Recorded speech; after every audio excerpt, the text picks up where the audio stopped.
Hello everyone, मैं ममतेश गुप्ता। आज देखेंगे 8th क्लास एनसीईआरटी चैप्टर 2 और इस चैप्टर का हमने एक पार्ट पहले कंप्लीट कर लिया है, आपने देख लिया होगा। और आज हम इसका सेकंड पार्ट देखेंगे।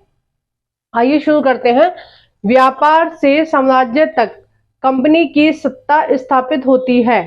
ठीक है, ये वाला हम चैप्टर कर रहे हैं और ये जो चैप्टर्स हो रहे हैं ये न्यू एनसीईआरटी के अकॉर्डिंग हो रहे हैं। ठीक है, अब देखिए हमने काफी सारी चीजें पिछली वीडियो में देख ली थी। ठीक है, तो आज हम देखेंगे व्यापार से युद्ध तक। तो पिछली वीडियो में मैंने आपको बताया कि किस तरह से जो औरंगजेब है, उन औरंगजेब से जो ईस्ट इंडिया कंपनी थी अधिकार मांगती गई कि हमें एक किला वो फैक्ट्री लगाने का अधिकार चाहिए, तो उन्होंने फैक्ट्री लगाने का अधिकार दे दिया। किले बनाने का अधिकार चाहिए, हमें रहने के लिए यहाँ किले की जरूरत है, तो उनको किले बनाने का अधिकार दे दिया। फिर कंपनी ने बोला कि हम क्या है, आपके देश में जो व्यापार कर रहे हैं उसके लिए हमें टैक्स के लिए छूट होनी चाहिए। ठीक है, हम टैक्स नहीं देंगे आपको। तो उन्होंने ये शर्त भी उनकी मान ली कि ठीक है, आप हमें टैक्स मत देना और ऐसे ही व्यापार कर लो। अब इस चीज का ये चीज जो बोली थी ये दिल्ली में बैठे हुए औरंगजेब ने बोली थी। ठीक है, लेकिन औरंगजेब की ही एक प्रांत था, उसका नाम था बंगाल। लेकिन जब जब ये बात बंगाल में बैठे हुए उसको पता चली, मतलब बंगाल प्रांत का जो शासक था उसको पता चली, शासक नहीं कह सकते इसको, नवाब बोलते हैं। ठीक है, यानी कि एक तरह से आप मान लीजिए जैसे हमारे यहाँ हर प्रदेश का एक मुख्यमंत्री होता है, उस टाइप पे, उस तरीके से पहले क्या था कि दिल्ली में बैठ के शासन देखते थे ये मुगल सम्राट, और जो प्रांत थे उनके अलग अलग प्रांतों के एक तरह से आप मान लीजिए मुख्यमंत्री टाइप के लोग बैठे होते थे, तो उनको बोलते थे नवाब। ठीक है, तो ये जो इन्होंने अधिकार दिया कि ईस्ट इंडिया कंपनी को अब टैक्स देने की जरूरत नहीं है, वो बिना टैक्स दिए ही व्यापार कर सकती है, तो ये बात बोली थी औरंगजेब ने। लेकिन जो बंगाल में बैठे थे नवाब, उन्होंने इस चीज को पूरी तरह से खारिज कर दिया कि ठीक है, अगर दिल्ली तक ये बात लागू है रही है तो ठीक है, दिल्ली के आसपास के इलाकों में, लेकिन हमारे प्रांत में तो हम ये टैक्स में छूट नहीं देंगे, क्योंकि टैक्स जो होता है, टैक्स से ही तो गवर्नमेंट के पास पैसा आता है। ठीक है, अगर टैक्स नहीं आएगा तो पैसे भी नहीं आएंगे, तो जो गवर्नमेंट के खर्चे हैं वो कहां से आएंगे, है ना।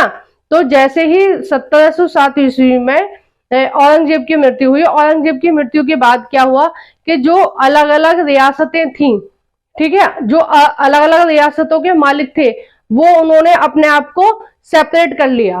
किससे कर लिया? मुगल बादशाह से, जो दिल्ली में बैठे थे। ठीक है, तो दिल्ली वाले मुगल बादशाह से अपने आप को सेपरेट कर लिया और अपनी अपनी अलग अलग ताकत उन्होंने दिखानी शुरू कर दी। यानी कि एक तरह से पहले वो मुख्यमंत्री के रूप में कार्य कर रहे थे, अगर आप आज के परिप्रेक्ष्य में देखें तो पहले वो मुख्यमंत्री के तौर पे कार्य कर रहे थे, यानी कि यहां से शासन चल रहा था, दिल्ली से शासन चल रहा था। लेकिन बाद में उन्होंने क्या किया, अपने आप को मजबूत बना लिया उन रियासतों के मालिकों ने, उन नवाबों ने, और उन्होंने बोल दिया कि अब हमारा जैसे मन करेगा हम वैसे अपना शासन करेंगे।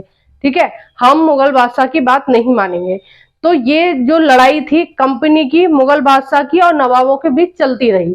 ठीक है, मुगल बादशाह जो था वो एक तरह से कठपुतली बना रहा, इस सब चीज का तमाशा देखता रहा कि उसके ही देश में उसके प्रांतों को कैसे छीना जा रहा है, उन पर जोर जबरदस्ती करी जा रही है।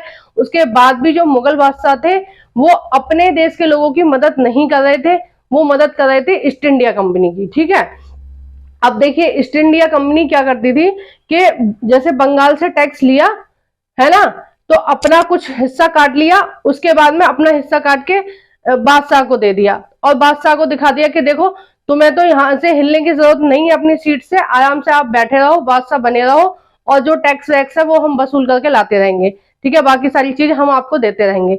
इस तरह से मतलब उनकी नीति थी ये हमारे देश को कब्जाने की। और वो जो नीति चल रही थी उनकी, जब औरंगजेब की मृत्यु हो गई तो सब रियासतों के मालिकों ने ये चीज समझी कि ये धीरे धीरे क्या है, कब्जा करते जा रहे हैं हमारी रियासतों पे। तो उन्होंने सब ज्यादातर जो रियासतों के मालिक थे उन्होंने क्या किया कि जो अंग्रेजों की जो ईस्ट इंडिया कंपनी थी उसको बोल दिया कि देखो हम तो तुमसे टैक्स लेंगे चाहे कुछ भी हो। ये जो सारी लड़ाई हुई थी ना, ये सारी लड़ाई जो 1757 में हुई थी, वो सारी की सारी लड़ाई टैक्स के ऊपर ही हुई थी। ठीक है, तो इसलिए मैं टैक्स टैक्स को बार बार आपको बता रही हूँ। अब देखिए ये लड़ाई कहाँ से शुरू हुई। बंगाल के जो नवाब थे वो थे मुर्शिद कुली खां। ठीक है, अब मुर्शिद कुली खां की जब मृत्यु हुई तो उनका बेटा राजगद्दी पे बैठा, उसका नाम था सरफराज। ठीक है, तो सरफराज एक तरह से अयोग्य टाइप का लड़का था और मतलब उसको शासन नहीं करना आया, तो उनका ही एक उपराज्यपाल था, बिहार का उपराज्यपाल था अलीवर्दी खां। ठीक है, तो फिर क्या किया, अलीवर्दी खां ने इनके बेटे मुर्शिद कुली खां के बेटे को, सरफराज को मार के अलीवर्दी खां बैठ गए। ठीक है, और अलीवर्दी खां की मृत्यु के बाद कौन बैठा, अलीवर्दी खां का बेटा सराजुद्दौला बैठा। और जो सराजुद्दौला था इन सब में सबसे ज्यादा योग्य शासक था वो। ठीक है, तो वो बिल्कुल भी उसने कंपनी को छूट नहीं दी। वो कंपनी की चाल को समझ चुका था कि कंपनी क्या चाह रही है। उन्होंने कंपनी से साफ बोल दिया कि आप अपने किलों को यहाँ, किलों की दीवारों को यहाँ नहीं बढ़ाएंगे, आपको कोई भी गांव नहीं मिलेंगे। ठीक है, टैक्स वसूल करने के लिए आपको कोई भी छूट नहीं मिलेगी, और आपको अगर हमारे भारत में व्यापार करना है, बंगाल में व्यापार करना है, तो आपको प्रॉपर टैक्स देना पड़ेगा। अगर आप टैक्स नहीं देंगे तो आप यहाँ व्यापार नहीं कर सकते। तो इसी तरह से दोनों के बीच लड़ाई चल रही थी, ईस्ट इंडिया कंपनी के बीच और सराजुद्दौला के बीच। तो सराजुद्दौला जो थे वो बिल्कुल भी कंपनी को रियायत नहीं दे रहे थे। ठीक है, अब देखिए ये लड़ाई जो थी ये नींव थी प्लासी के युद्ध की। ठीक है, अब देखिए प्लासी का युद्ध कैसे हुआ कि जब इन सारी चीजों के बीच लड़ाई हुई तो देखिए लड़ाई के क्या क्या कारण थे। कंपनी से नजराना की मांग, यानी कि उन्होंने बोला कि अब कंपनी को क्या है, नजराना यानी कि टैक्स देना पड़ेगा। ठीक है, जो कंपनी देने के लिए तैयार नहीं थी, क्योंकि जो कंपनी का काम चल रहा था वो सारा की सारा नंबर 2 वाला ही तो चल रहा था। ठीक है, क्योंकि जो यहाँ पर आते थे जो लोग, वो बहुत ज्यादा मात्रा में यहाँ से टैक्स ले लेते थे और आधे से ज्यादा अपनी जेब में रख लेते थे और आधा टैक्स वहां कंपनी को देते थे, ईस्ट इंडिया कंपनी को। ठीक है, अब कंपनी वाले तो यहाँ के चेक नहीं करेंगे कि भारत से कितना टैक्स ला रही है ईस्ट इंडिया कंपनी के जो अधिकारी हैं, वो बहुत ज्यादा गड़बड़ घोटाला हमारे देश में कर रहे थे। अब देखो उन्होंने बोला किलेबंदी को बढ़ाने की रोक कर दी, यानी कि जो किले थे उनकी जो दीवार थी वो बार हर साल उनको वो बढ़ाते जा रहे थे, अपने किलों को बड़ा बनाते जा रहे थे, सेना रखते जा रहे थे। तो उन सब चीजों पर सराजुद्दौला ने रोक लगा दी कि ये सब नहीं चलेगा हमारे देश में। और देखो जो ईस्ट इंडिया कंपनी थी, सबसे बड़ी बात देखिए कि वो सिक्के ढालने का अधिकार मांग रही थी कि हमें सिक्के ढालने दीजिए, यानी कि जो हमारे यहाँ मजदूर काम करते हैं उनको जो पेमेंट करेंगे उसके लिए हमें सिक्के ढालने की अनुमति दो। तो सराजुद्दौला ने बिल्कुल साफ मना कर दिया कि ये सब नहीं चलेगा यहाँ पे। अब देखिए प्लासी का युद्ध शुरू हो गया, यानी कि जब सराजुद्दौला ने उनकी कोई बात नहीं मानी और कंपनी वाले भी नहीं मानने के लिए तैयार थे, क्योंकि कंपनी वालों को तो फ्री का खाने की आदत पड़ गई थी, है ना। किसने डाली, मुगल शासकों ने डाली उनको ये आदत कि भाई तुम मुफ्त में खाओ, कोई दिक्कत नहीं है। अब 1756 में सराजुद्दौला बंगाल के नवाब बन गए। ठीक है, किसकी मृत्यु के बाद, अलीवर्दी खान की मृत्यु के बाद कौन बने थे, सराजुद्दौला, अलीवर्दी खान का ही बेटा था सराजुद्दौला। और सराजुद्दौला बंगाल के नवाब बन गए और 30,000 की सेना के साथ नवाब ने कासिम बाजार में स्थित इंग्लिश फैक्ट्री, यानी कि जो ईस्ट इंडिया कंपनी की फैक्ट्री थी उसको उस पर धावा बोल दिया, यानी कि उसको बंद कर दिया या उसको अपने कब्जे में ले लिया। कंपनी के अफसरों को गिरफ्तार कर लिया, और गोदामों पर ताले लगा दिए, यानी कि उनका जो भी माल वगैरह रखा था उन सब पर ताले लगा दिए और उनको बोल दिया कि जब टैक्स दोगे तभी तुम्हारे ताले खुलेंगे। ठीक है, और अंग्रेज जहाजों को घेर लिया। ठीक है, तो जो भी माल वगैरह आ रहा था, जा रहा था हमारे देश से, उन्होंने क्या, उनको घेर लिया। उन्होंने बोला पहले यहाँ टैक्स दो, उसके बाद माल यहाँ से लेके जाओगे आगे। ठीक है, तो जो सिराजुद्दौला की जो सोच थी वो बहुत अच्छी थी। अगर यहीं पे अंग्रेजों को रोक लिया जाता तो हमें यहीं पे आजादी मिल जाती। आप ये समझ लीजिए 200 साल बाद नहीं मिलती। ठीक है, ये कब की बात चल रही है, देखो 1757 के आसपास की बात चल रही है और हमें आजादी मिली है 1957 में। ठीक है, 1947 में। तो लगभग लगभग कितने 200 साल पहले ही हमें आजादी मिल जाती। अब देखिए, जब उन्होंने देखा कि जो कोलकाता का जो फोर्ट था यानी कि जो किला था वो भी सिराजुद्दौला के कब्जे में आ गया, सारी फैक्ट्री भी उसने कब्जा कर लिए, यहाँ तक कि जहाज वहाज सब उसके कब्जे में आ गए सिराजुद्दौला के में। तो सिराजुद्दौला एक तरह से जंग जीत चुके थे उस टाइम पे और कंपनी पूरी तरह से उनके दबाव में आ गई। लेकिन जो मद्रास में कुछ अफसर बैठे हुए थे उसके ईस्ट इंडिया कंपनी के, उन्होंने बोला कि अगर एक प्रांत चला गया हमारे हाथ से, बंगाल चला गया, तो धीरे धीरे ये दोनों तीनों भी प्रांत चले जाएंगे। 3 प्रांत में थी ना उनकी सरकार, एक तो बंगाल था, एक मद्रास था और एक मुंबई थी। ठीक है, तो उन्होंने कहा ये तो हमारे सारे चले जाएंगे, तो हमें क्या है कुछ भी करके इस बंगाल को रोकना है। तो उन्होंने क्या किया, बंगाल की को रोकने के लिए उन्होंने लॉर्ड क्लाइव के नेतृत्व में एक सेना भेजी और उन्होंने कहा कि सिराजुद्दौला को हटाना है या मारना है, जो भी करना है करो, लेकिन ये जो उसने कब्जा ली है सारी चीज उसको वापस लेना है। ठीक है, अब लॉर्ड क्लाइव की एंट्री हो गई लड़ाई में। अब लॉर्ड क्लाइव ने देखा कि वो ताकत के दम पर बिल्कुल भी सिराजुद्दौला से जीत नहीं सकता था, क्योंकि सिराजुद्दौला तो बहुत योग्य शासक था और उसकी सेना भी बहुत अच्छी थी, सब कुछ उसका बहुत अच्छा था। तो इन्होंने चाल चली। अब देखिए, दगाबाज हर जगह मिलते हैं। आप कहते हो ना कि दुनिया आजकल बहुत चेंज हो रही है, बहुत दगाबाज लोग हो रहे हैं, तो पहले भी मिलते थे और आगे भी मिलते रहेंगे। तो ये जो दुनिया चल रही है ना, वो पहले भी ऐसी थी, अब भी ऐसी है और आगे भी ऐसी रहेगी। यानी कि बुरे लोग पहले भी थे, अब भी हैं और आगे भी रहेंगे, और उसी तरह से अच्छे लोग पहले भी थे, अब भी हैं और आगे भी रहेंगे। ये आपके ऊपर डिपेंड करता है कि आपके आसपास के लोग किस तरह के, धोखेबाज हैं या अच्छे लोग हैं। ठीक है, तो आप उनकी पहचान करिए कि कौन व्यक्ति कैसे हैं, और जो व्यक्ति जैसा है उसके साथ वैसा ही व्यवहार करना चाहिए। ठीक है, अगर सामने वाला आपके साथ बेईमानी कर रहा है और आप पूरी तरह से ईमानदार बने रहो, तो वो एक दिन आपको लूट के भगा देगा। वही चीज यहाँ सिराजुद्दौला के साथ हुई। अब देखिए, सिराजुद्दौला का एक बहुत ही अच्छा सेनापति था, मतलब बहुत ही योग्य सेनापति था। उसका नाम था मीर जाफर। ठीक है, उसका क्या नाम था, मीर जाफर। ठीक है, और मीर जाफर ने इस युद्ध में, जो प्लासी का युद्ध था, उसमें धोखा दिया। कि उसने क्या किया, जो उसकी टुकड़ी थी, अंग्रेजों ने उसको लालच दिया कि अगर हम तुम सिराजुद्दौला को मरवा दोगे तो हम जो नवाब है आपको बना देंगे। ठीक है, ये तो यानी कि बंगाल का नवाब आप बन जाओगे अगर आप सिराजुद्दौला को मार दोगे। तो यहाँ पर ये जो मीर जाफर था, इसके मन में लालच आ गया कि हाँ भाई सही है, सिराजुद्दौला को मार देते हैं और मैं नवाब बन जाऊंगा। तो जब प्लासी का युद्ध चल रहा था उस टाइम पे, जो मीर जाफर था, इसने अपनी टुकड़ियों को बोला ही नहीं कि तुम युद्ध में हिस्सा लो, और इसकी टुकड़ियों ने युद्ध में हिस्सा ही नहीं लिया और सिराजुद्दौला अंत में लॉर्ड क्लाइव द्वारा मारे गए। ठीक है, तो ये सारी चाल किसकी थी, इसकी थी। और अंग्रेजों ने अपनी शर्त के मुताबिक जैसे ही सिराजुद्दौला की मृत्यु हुई, मीर जाफर को गद्दी पे बैठा दिया कि ठीक है भाई तुम बैठ जाओ आराम से, कोई दिक्कत नहीं है। अब समस्या यूं ही थी कि जो अंग्रेज थे वो तो ये चाहते थे कि हम जो बोल रहे हैं वो बिल्कुल सही है, हम टैक्स नहीं दे रहे हैं वो भी सही है, जो भी चीज हम कर रहे हैं वो बिल्कुल सही है ना। लेकिन अब जो भी गद्दी पे बैठेगा, ठीक है, जो भी वहां का शासक बनेगा, जो भी वहां का नवाब बनेगा, उसको भी तो अपना खर्च चलाने के लिए कुछ टैक्स की जरूरत होती है। अब कंपनी इतनी ज्यादा टैक्स की मांग करती थी, इतनी ज्यादा अपनी चलाती थी कि वो नवाब की बिल्कुल चलने ही नहीं देती थी, नवाब की कोई बात मानती ही नहीं थी, है ना। ऊपर से उसने टैक्स बिल्कुल देना बंद कर दिया था।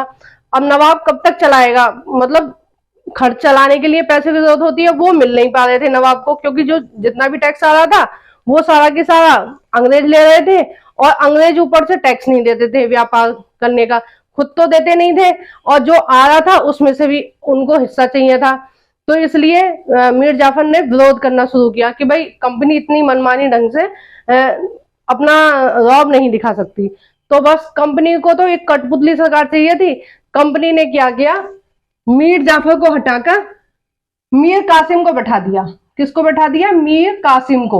उन्होंने कहा तुम अपने घर जाओ, हमारे पास तुम्हारे जैसे नवाबों की कमी नहीं है, अब तुम हटो। और कौन आएगा, मीर कासिम आएगा। ठीक है, अब मीर कासिम गद्दी पे बैठ गए। अब मीर कासिम जो था वो मीर जाफर से भी ज्यादा इंटेलिजेंट था। उसने बिल्कुल भी, थोड़े दिन चला, उसने कंपनी की शर्तें मान ली थोड़े दिन के लिए, फिर वही हाल हो गया कि कंपनी बहुत ज्यादा अपनी इंटरफेयर करने लगी राज्य में।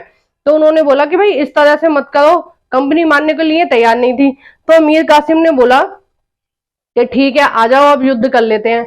अब फिर हुआ बॉक्सर का युद्ध। ठीक है, देखो ये बहुत महत्वपूर्ण है, आप ये इसको ध्यान रखना कि प्लासी का जो युद्ध हुआ था वो हुआ था 1757 में। ठीक है, मैं यहाँ पे लिख देती हूँ।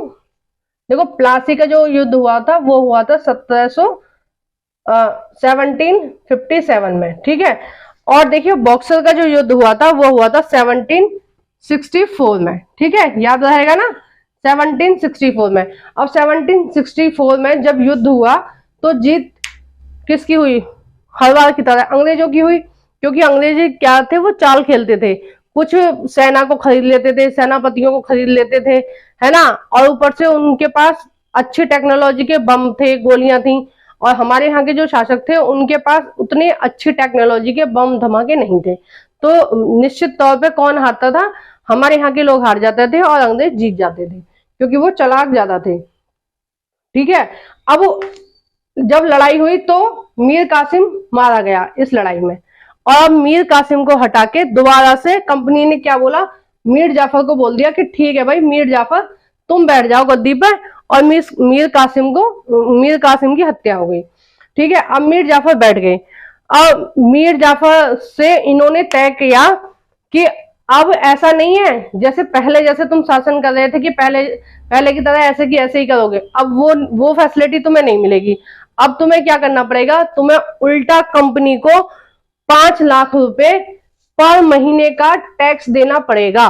ठीक है, हर महीने कितने देने पड़ेंगे, हर महीने चुकाने थे कितने, 5 लाख रुपए। 5 लाख रुपए तुम्हें हर महीने चुकाने होंगे। ठीक है, अब 1765 में मीर जाफर की मृत्यु हो गई। ठीक है, अब देखो 64 की ये बात है, अब 65 में क्या है, मीर जाफर भी मर गया।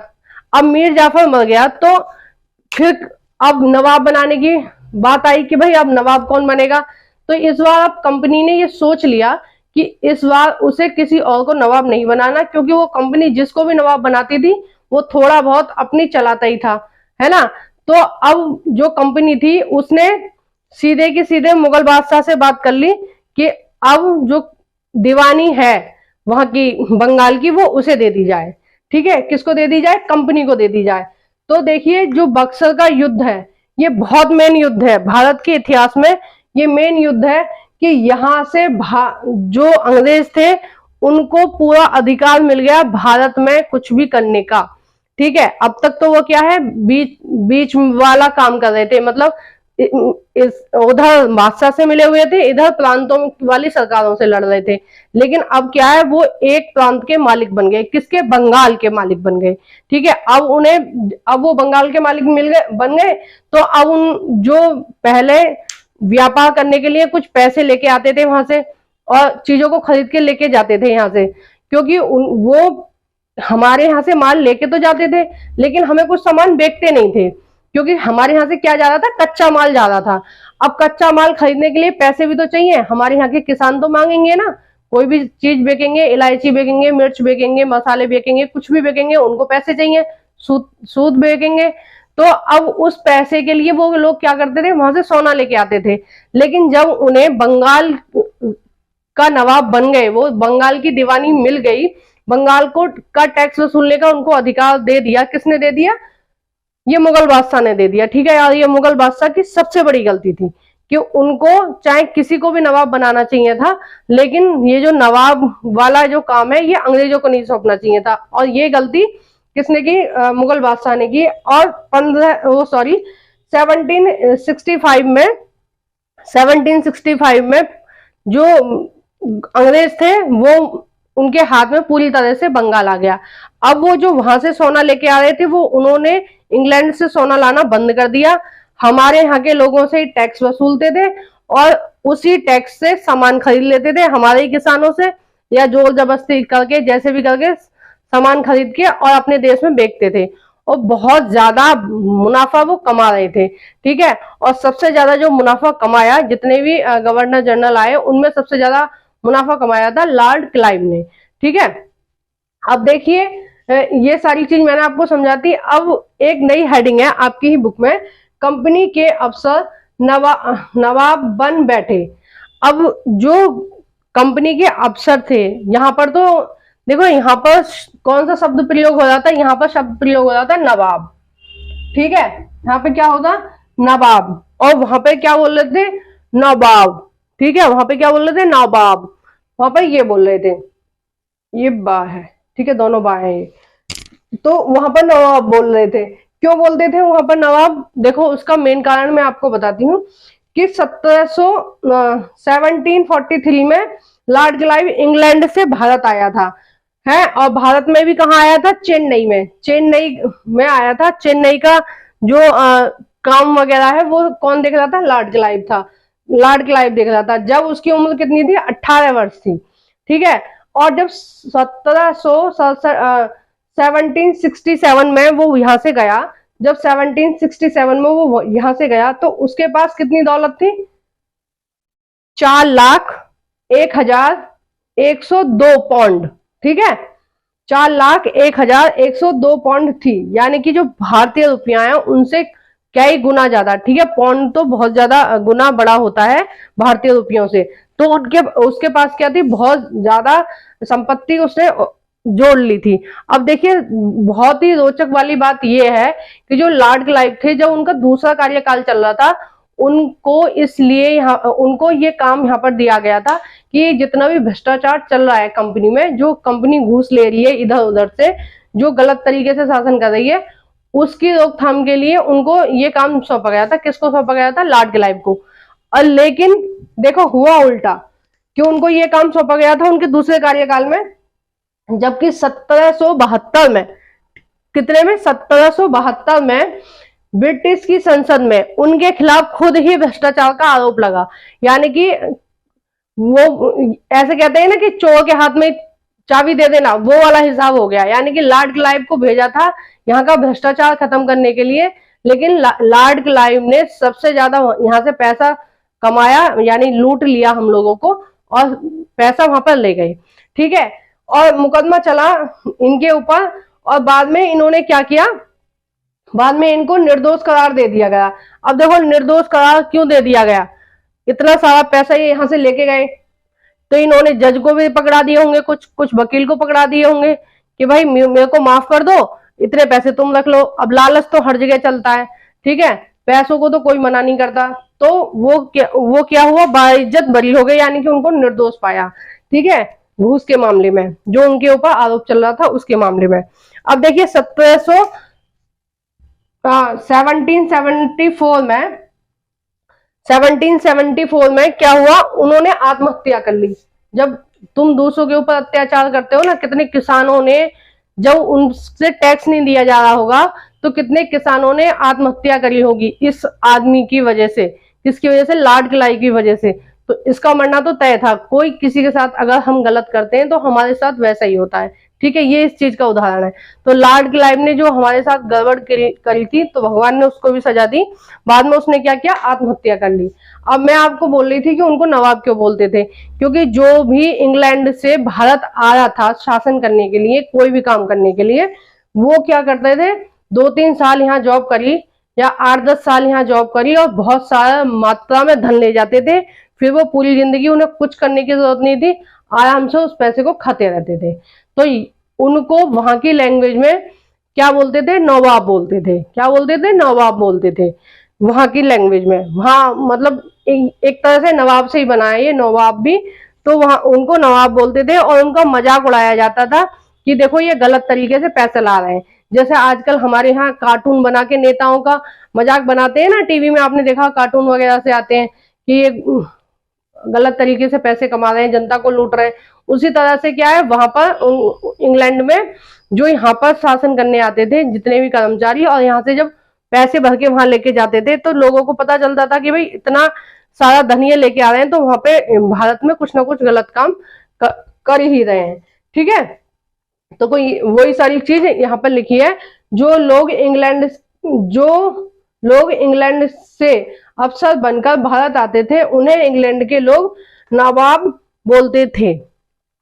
ठीक है, तो देखिए अब हमने सेकंड पार्ट भी कंप्लीट कर लिया है और अभी इसके 2 पार्ट और आएंगे क्योंकि चैप्टर बहुत ज्यादा लंबा है। आप पढ़ेंगे तो आपको भी पढ़ने में भी बहुत टाइम लगेगा। तो अभी तीसरा और चौथा पार्ट भी आएगा और आपने इससे पहला पार्ट नहीं देखा है तो प्लीज जाकर मेरे चैनल पर देख लीजिए। आपको मेरी वीडियोस कैसी लगती है प्लीज कमेंट बॉक्स में बताइए और मेरी वीडियो को जरूर से लाइक किया करो। देखो इतनी गर्मी में भी मैं बिना पंखे के बिना कूलर के आपके लिए वीडियो शूट कर रही हूँ, क्योंकि कूलर पंखा चलाते हैं तो फिर क्या है वॉइस क्लियर नहीं आती है, आपको समझ नहीं आता है कि मैं क्या बोल रही हूँ। इसलिए मैंने कूलर पंखा भी पूरी तरह से बंद कर रखा है और आपको पढ़ा रही हूँ इतनी मेहनत से। तो प्लीज मेरी वीडियो को लाइक कर दिया करो। जो भी फ्रेंड आपके एनसीईआरटी पढ़ना चाहते हैं फ्री में उनके साथ इसको शेयर कर दिया करो मेरी वीडियो को। और अगर आप मेरे चैनल पर पहली बार विजिट कर रहे हैं तो प्लीज मेरे चैनल को सब्सक्राइब करो। Thank you for watching everyone.